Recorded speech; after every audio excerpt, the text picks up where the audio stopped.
সংগ্রামী ছাত্র জনতা, আজকের এই বিক্ষোভ মিছিলে এ পর্যায়ে বক্তব্য নিয়ে আসছেন বাংলাদেশ ইসলামী ছাত্র শিবিরের কেন্দ্রীয় দপ্তর সম্পাদক ছাত্রনেতা নুরুল ইসলাম। বিসমিল্লাহির রহমানির রহিম।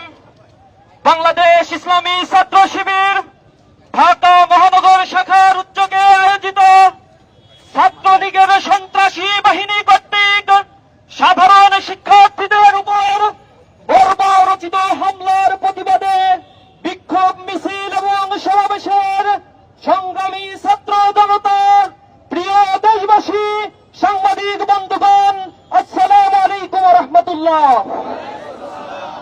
প্রিয় ছাত্র জনতা, আপনারা